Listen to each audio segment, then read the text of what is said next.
નમસ્કાર મિત્રો, સ્વાગત છે તમારું અમારી ચેનલ ગુજ્જુ હેલ્થી હેબિટ્સમાં। શું તમારી સાથે પણ એવું બને છે કે રાત્રે વારંવાર પેશાબ કરવા માટે ઉઠવું પડે?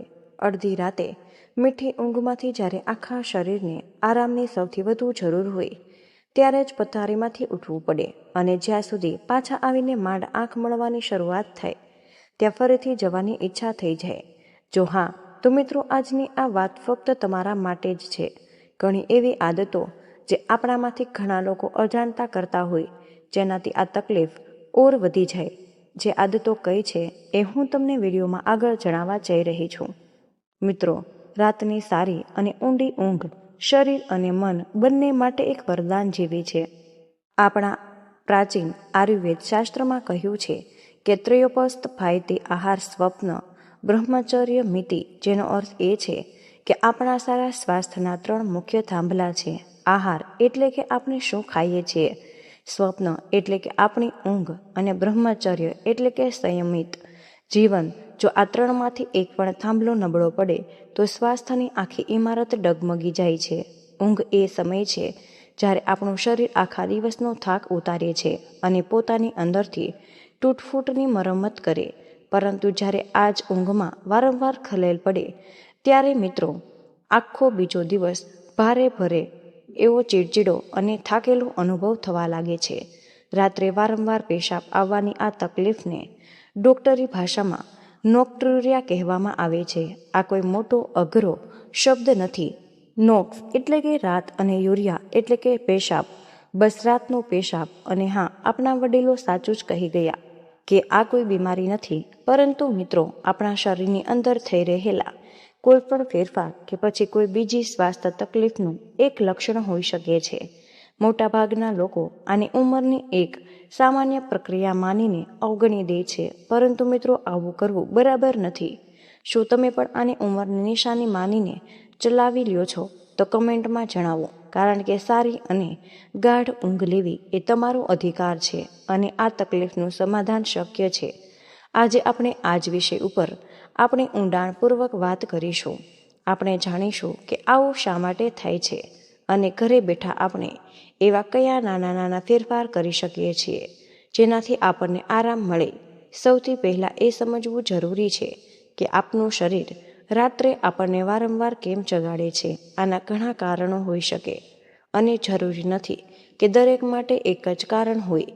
પહેલું કારણ છે ઉંમર સાથે થતા શારીરિક ફેરફાર। જેમ જેમ આપણી ઉંમર વધે, આપણા શરીરમાં અમુક ખાસ સંદેશવાહક તત્વ, જેને હોર્મોન્સ કહે, તેનું ઉત્પાદન ઓછું થઈ જાય છે। આવો જ એક હોર્મોન છે જે રાત્રિના સમયે પેશાબ બનવાની પ્રક્રિયાને ધીમી પાડે છે। આ હોર્મોનનું કામ એક ચોકીદાર જેવું છે, જે રાત્રે આપણે કિડનીને ધીમું કરવા અને ઓછો પેશાબ બનાવવા કહે છે, પરંતુ ઉંમર થતાં આ ચોકીદાર થોડો નબળો પડી જાય, એટલે રાત્રે પણ દિવસની જેમ પેશાબ વધારે બને। આપણું પ્રાચીન જ્ઞાન આયુર્વેદ પણ કહે છે કે ઉંમર વધવા સાથે શરીરમાં વાયુ તત્વ એટલે કે હવાનો પ્રવાહ વધે છે, જે શરીરમાં હલકાપણું અને ચંચળતા લાવે। આ વાયુના પ્રભાવ હેઠળ આપણી પેશાબની થેલી એટલે કે મૂત્રાશય, જેને આયુર્વેદમાં વસ્તી કહે છે, તેની માંસપેશીઓ થોડી નબળી પડી જાય છે, જેના કારણે તે લાંબો સમય સુધી પેશાબ રોકી નથી શકતું। અને બીજી કારણ એ છે કે પુરુષોમાં પ્રોસ્ટેટની તકલીફ। હવે તમે કહેશો કે આ પ્રોસ્ટેટ શું છે? આ પુરુષોમાં આવેલી અખરોટ જેટલી નાની એક ગ્રંથિ જે પેશાબની નળીની આસપાસ વીંટેળાયેલી છે। ઉંમર વધવા સાથે ઘણા પુરુષોમાં આ ગ્રંથિનું કદ વધી જાય છે। જ્યારે તેનું કદ વધે ત્યારે તે નળી ઉપર દબાણ રાખે છે, જાણે કોઈ બગીચાની પાયરણીની પાઇપને વચમાંથી દબાવી દેવી, જેનાથી મૂત્રાશય ક્યારેય પૂર્ણપણે ખાલી નથી થઈ શકતું અને થોડી વારે પેશાબ જવાની ઈચ્છા થઈ જાય છે। ત્રીજું અને ખૂબ જ મોટું કારણ કે આપણે ખાવા પીવાની આદતો। આ એક એવું કારણ છે જેના પર આપણે વારંવાર ધ્યાન નથી આપતા। જો તમે સવારના થોડા કલાકો પહેલાં ખૂબ જ વધારે પાણી, ચા, કોફી કે કોઈ ઠંડુ પીણું પીવો છો, તો સ્વાભાવિક છે કે રાત્રે પેશાબ વધારે બને। ચા અને કોફી જેવી વસ્તુઓ મૂત્રાશયમાં બળતરા કે ગરમી પેદા કરી શકે છે, જેનાથી વારંવાર જવાની ઈચ્છા થાય। શું તમે પણ રાત્રે સૂતા પહેલાં ચા કે દૂધ પીવો છો? તો આપણા વડીલો હંમેશા કહેતા કે રાત્રે હંમેશા સમજી વિચારીને ખાવું પીવું? તમારો અનુભવ આ વિશે શું કહે છે તે કમેન્ટમાં જરૂર જણાવજો. ચોથું કારણ કે સ્વાસ્થ્ય સાથે જોડાયેલી અન્ય તકલીફો. ઘણી વખત આ તકલીફો કોઈ બીજી બીમારીનો સંકેત પણ હોઈ શકે છે, જેમ કે ડાયાબિટીસ એટલે કે શુગર. જ્યારે લોહીમાં શુગર એટલે કે ખાંડનું સ્તર વધારે હોય છે, ત્યારે શરીર વિચારે કે આ વધારાની ખાંડને બહાર ફેંકી દઉં, અને તે માટે તે પેશાબનો રસ્તો વાપરે છે, જેનાથી વારંવાર પેશાબ આવી જાય. બીજું કે હાઈ બ્લડ પ્રેશર એટલે કે લોહીનું ઊંચું દબાણ. તેની અમુક દવાઓ, જેને ઘણા બધા લોકો વોટર પિલ્સ કે પેશાબ છૂટથી લાવવાની દવા પણ કહી શકે છે, તે શરીરમાંથી વધારાનું પાણી અને મીઠું બહાર કાઢવાનું કામ કરે છે, જેનાથી પેશાબ વધારે બને છે. પાંચમું કારણ છે હૃદય સાથે જોડાયેલી તકલીફો. જ્યારે આપણું હૃદય, જે આપણા શરીરનું પંપ છે, તે બરાબર પંપ નથી કરી શકતું, ત્યારે ગુરુત્વાકર્ષણના કારણે દિવસ દરમિયાન પગમાં સોજો કે પાણી જમા થઈ શકે છે. જ્યારે આપણે રાત્રે આડા પડીએ ત્યારે પગમાં ભરાયેલું આ જ પાણી પાછું લોહીમાં ભળીને કિડની સુધી પહોંચી જાય છે અને પેશાબમાં ફેરવાઈ જાય છે. છઠ્ઠું કારણ કે યુરિયન ઇન્ફેક્શન એટલે કે પેશાબના માર્ગમાં કોઈ પણ પ્રકારનો ચેપ કે સડો લાગવો. આનો સીધો અર્થ એ છે કે પેશાબના માર્ગમાં કોઈ પણ પ્રકારનો ચેપ કે સડો લાગવો. આવું થવા પર બળતરાની સાથે વારંવાર પેશાબ આવવાની તકલીફ થઈ શકે છે. અને સાતમું કારણ એ છે કે તણાવ કે ઊંઘ ન આવવી. ક્યારેક ચિંતા કે તણાવના કારણે પણ ઊંઘ નથી આવતી, અને જ્યારે આપણે જાગતા હોઈએ છીએ ત્યારે આપણું ધ્યાન નાની નાની વાતો પર વધારે જાય છે, જેમાં પેશાબ જવાની ઈચ્છા પણ સામેલ થઈ જાય. ગભરાશો નહીં. ડૉક્ટર પાસે જતા પહેલાં આપણે આપણા રોજિંદા જીવનમાં અમુક સરળ ફેરફારો કરીને આ તકલીફને ઘણી હદ સુધી નિયંત્રિત કરી શકીએ છીએ. પહેલું, પ્રવાહી પદાર્થનું સેવન યોગ્ય સમયે કરો. આનો અર્થ બિલકુલ નથી કે તમે પાણી પીવાનું ઓછું કરી દો. દિવસભર પાણી પીવું ખૂબ જ જરૂરી છે, પરંતુ પ્રયત્ન કરો કે તમારું મોટાભાગનું પાણી અને અન્ય પ્રવાહી પદાર્થ સૂર્યાસ્ત પછી તમારે ધીમે ધીમે ઓછા કરી દો. એટલે કે સાંજના 6 કે 7 વાગ્યા સુધીમાં જ પી લ્યો, અને સૂતા પહેલાં લગભગ 2 થી 3 કલાક પહેલાં કંઈ પણ પીવાથી બચી જાઓ. જો તરસ લાગે તો બસ હોઠ ભીના કરવા, પરંતુ એકાદ ઘૂંટડો પાણી પીવું. બીજું કે સાંજના નાસ્તા અને રાતના ભોજન પર જરૂર ધ્યાન આપો. સૂતા પહેલાં ચા, કોફી કે ખૂબ જ વધારે મસાલેદાર ભોજન કરવાનું ટાળો. આ વસ્તુઓ તમારા મૂત્રાશયને પરેશાન કરી શકે છે. આયુર્વેદનો સુવર્ણ નિયમ છે કે રાતનું ભોજન હંમેશા હળવું અને સૂર્યાસ્તની આસપાસ એટલે કે વહેલું કરી લેવું, કારણ કે રાત્રે આપણી પાચન શક્તિ, જેને જઠરાંગી કહીએ છીએ, તે મંદ પડી જાય છે. અને ત્રીજું, પગના સોજા ઓછા કરો. જો તમારા પગમાં દિવસે સોજો રહેતો હોય તો સાંજે થોડીવાર માટે પગના નીચે ઓશીકું રાખીને તેમને હૃદય કરતાં સહેજ ઉઠાવીને સૂઈ જાઓ. અને આપણા યોગાસનમાં વિપરીત કરણી આસનનું એક સરળ સ્વરૂપ સમજી શકાય. આવું કરવાથી પગમાં જમા થયેલું વધારાનું પ્રવાહી સૂતા પહેલાં જ શરીરમાંથી બહાર નીકળી જશે. ચોથું કે સૂતા પહેલાં પેશાબ અવશ્ય જ જાઓ. અને તમારી આદત બનાવી લો.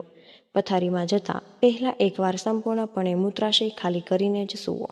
અને પાંચમું, કબજિયાત, જેને આયુર્વેદ સર્વ રોગોનું મૂળ કહે છે, તેનાથી બચો. કબજિયાત થવા પર પેટનું દબાણ મૂત્રાશય પર પડે છે, જેનાથી પણ આ તકલીફ વધી શકે છે. તમારા ભોજનમાં ફાઇબરવાળી વસ્તુઓ જેવી કે લીલા શાકભાજી, તાજા ફળો અને આખા અનાજની દાળો શામેલ કરો. શું તમે તમારા ભોજનમાં આ બધી જ વસ્તુઓનો સમાવેશ કરી શકો છો? જો આ માહિતી તમને ઉપયોગી લાગી રહી હોય તો મિત્રો કમેન્ટમાં ધન્યવાદ લખીને અમારો ઉત્સાહ વધારો. અને જો તમારી પાસે કોઈ જ આવો પારંપરિક દાદીમાનો ઉપાય હોય તો મિત્રો જરૂર જણાવજો, જેથી બીજા લોકોને પણ લાભ મળે.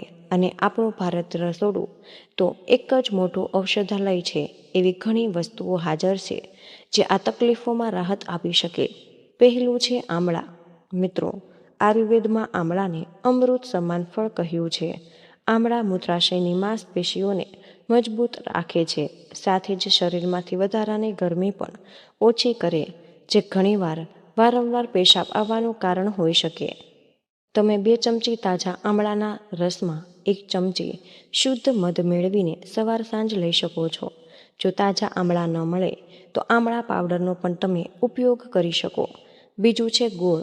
એની સાથે શેકેલા ચણા. આ એક પૌરાણિક નાસ્તો છે જે આપણા વડીલો ખાતા. શેકેલા ચણા આ શરીરમાંથી વધારાનું ભેજ ચૂસી લે છે અને ગોળ શરીરને તાકાત આપે છે. આ શરીરને શક્તિ આપે અને વધારાના પ્રવાહીને નિયંત્રિત કરવામાં પણ મદદરૂપ બને છે. તેને તમે સાંજના નાસ્તામાં સામેલ કરો. ત્રીજું છે તલ. મિત્રો, આપણા વડીલો શિયાળામાં તલ ખાવાનું ખાસ કહેતા, કારણ કે તલની તાસીર ગરમ હોય છે. તલમાં કેલ્શિયમ અને મેગ્નેશિયમ જેવા જરૂરી તત્વ છે, જેમાં પેશીઓના સંકોચન માટે એટલે કે પેશાબ રોકવાની શક્તિ માટે જરૂરી છે. તમે તલના લાડુ ખાઈ શકો છો, પરંતુ યાદ રહે, ગરમ તાસીર હોવાથી ઉનાળામાં કે ગરમ પ્રકૃતિવાળા લોકોએ તેનું સેવન ઓછું અને સાચવીને કરવું. ચોથું છે કેળું. પાકા કેળામાં પોટેશિયમ ભરપૂર માત્રામાં હોય છે. પોટેશિયમનું કામ શરીરમાં પાણી અને મીઠાનું સંતુલન જાળવવાનું હોય છે, જેને ડોક્ટરે ઇલેક્ટ્રોલાઇટ બેલેન્સ કહે છે. આ સંતુલન બરાબર રહેવાથી પણ પેશાબની તકલીફમાં આરામ મળે છે. દિવસમાં 1 કે 2 પાકા કેળા ખાવા ફાયદાકારક હોઈ શકે છે. એક સાવચેતી જરૂર રાખજો. યાદ રાખો કે દરેક વ્યક્તિનું શરીર અલગ હોય છે. દરેક પ્રકૃતિ, વાત, પિત્ત, કફ અલગ હોય. જો તમને કોઈ બીજી બીમારી છે, ખાસ કરીને શુગર કે બ્લડ પ્રેશર, તો કોઈ પણ નવો ઉપાય અજમાવતા પહેલા એકવાર તમારા ડૉક્ટરની સલાહ તમારે અવશ્ય જ લેવી. ઘરેલું ઉપાયો અને જીવનશૈલીમાં ફેરફાર ખૂબ જ અસરકારક છે, પરંતુ અમુક પરિસ્થિતિમાં ડૉક્ટરને બતાવવું ખૂબ જ જરૂરી બની જાય. જો તમને આ લક્ષણોમાંથી કોઈ પણ અનુભવ થાય તો મિત્રો, બેદરકારી બિલકુલ ન કરતા. જેમ કે પેશાબ કરતી વખતે દુખાવો કે આગ જેવી બળતરા થવી, પેશાબમાં લોહી આવવું એટલે કે પેશાબ લાલ દેખાવો, પેટના નીચેના ભાગમાં એટલે કે પેડુમાં દુખાવો રહેવો, પેશાબ રોકવામાં ખૂબ જ વધારે તકલીફ થવી, કે પછી ઘરેલું ઉપાયો કર્યા પછી પણ તકલીફ ઓછી ન થઈ રહી હોય, તો ડૉક્ટર તમારી સાચી તપાસ કરીને તકલીફના મૂળ કારણ સુધી પહોંચી શકે છે અને સાચો ઈલાજ આપી શકે.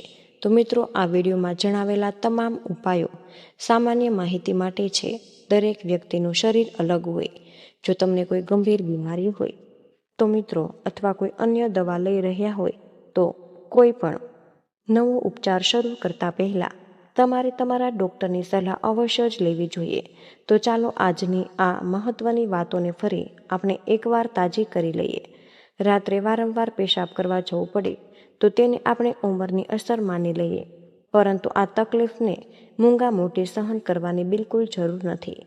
સૌથી મોટો અને પાયાનો ફેરફાર આપણે આપણી જીવનશૈલીમાં કરવાનો છે. ખાસ કરીને ઊંઘવાના 2 થી 3 કલાક પહેલાં પાણી, ચા કે કોફી જેવા પ્રવાહી લેવાનું બંધ કરો.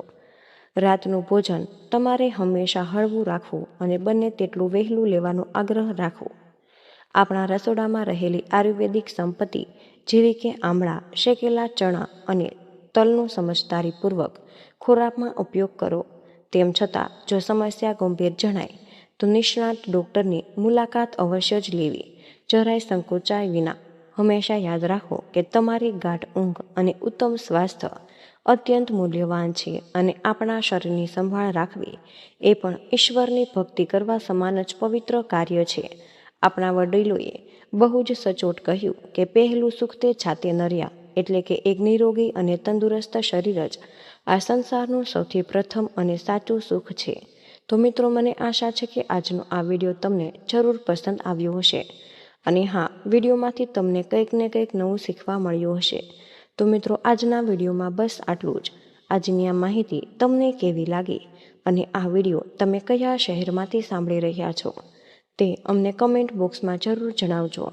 જો વિડીયો પસંદ આવ્યો હોય તો વિડીયોને લાઇક કરી અને તમારા મિત્રો સાથે શેર જરૂર કરજો. ચેનલ પર નવા હોય તો ચેનલને સબસ્ક્રાઈબ કરવાનું બિલકુલ ભૂલશો નહીં. વિડીયોને અંત સુધી જોવા બદલ આપનો ખૂબ ખૂબ જ આભાર.